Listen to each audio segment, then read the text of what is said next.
Maka ketika ia melihat terletak di sisinya, ia berkata, ini dari sebagian fadlul rabbiku. Ini luar biasa, saudara. Kejadian ini tidak mungkin hilang faktanya, ada faktanya. Itu dia, ketika dilihat tiba-tiba di sana, nun jauh di sana. Nah, ini sudah bisa dibilang sisi di sisi. Jadi kira-kira Nabi Sulaiman itu berada di Bukit Setumbu. Dia berdiri di sana. Nah, ini lembah semut. Tiba-tiba muncul di situ Arsatu Sabanya. Untuk mengujiku apakah aku bersyukur atau kufur, kata Nabi Sulaiman. Dan siapa bersyukur maka ia bersyukur untuk dirinya, dan siapa kufur maka sungguhnya Rabbiku Ghaniyun Karim. Kemudian Arsatu Sabah itu diubah, dimodifikasi. Nah, itu bisa diterangkan dengan pilar Al-Quran. Ya, di pilar Al-Quran ini Anda bisa lihat bagaimana ada bangunan-bangunan, ya, ini seperti ini pilar Al-Quran. Anda harus bisa memahami pilar Al-Quran, di mana ayat Al-Quran ditulis dalam bentuk bilangan-bilangan, balok-balok. Ya, ada transformasi 19. Nah, itu terjadi, ya, bentuk kecil dan bentuk besar. Ya, bentuk kecil itu yang dikatakan kolil, besar itu yang dikatakan azim. Nah, itu eksak ada dalam Al-Quran. Nah, itu yang menjadi sidrin kolil dan menjadi arsun azim. Nah, di sidrin kolil inilah diletakkan kata sidrah. Sidratil muntaha itu letaknya di sini. Ya. Nah, itu dia bergambarnya di 3 bangunan itu. Itu sudah temukan. Ma yujadilu fi ayatillahi illal ladzina kafaru. Tidak membantah kepada ayat-ayat Allah melainkan orang-orang yang kafir. Jadi sifat kafir Anda saja yang membuat Anda membantah. Ya. Nah, itu dia di sana.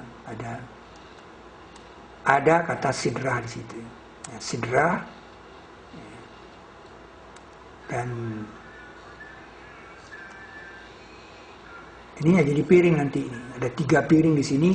Nah, ini diangkat oleh malaikat. Polanya dia menjadi piring. Nah, itu yang digambarkan di Borobudur dan Arupadatu. Ya. Piring.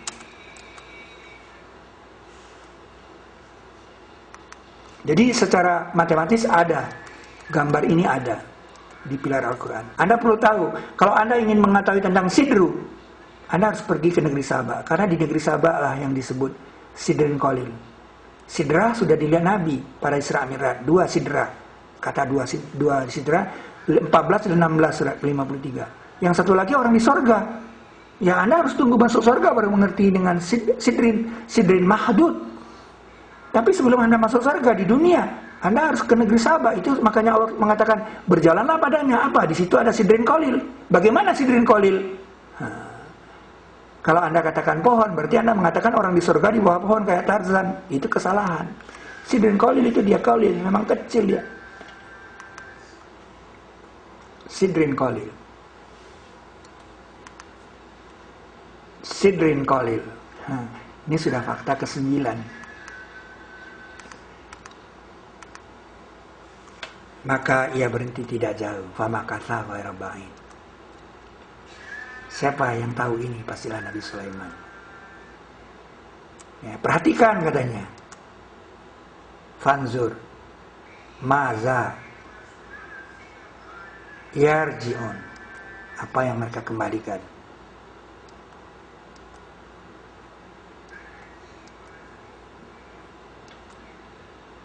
Tidak dia melainkan peringatan untuk alam semesta. In huwa illa zikrul lil alamin. Jadi semua itu pada dasarnya adalah peringatan untuk alam semesta.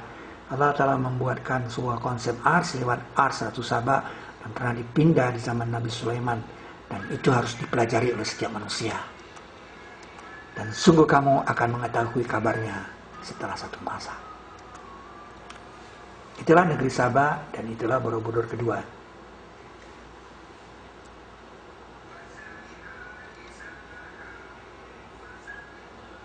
Negeri Sabah adalah Indonesia, dan itu yang dikatakan benua Atlantis sebelum terjadinya dangkalan Sunda.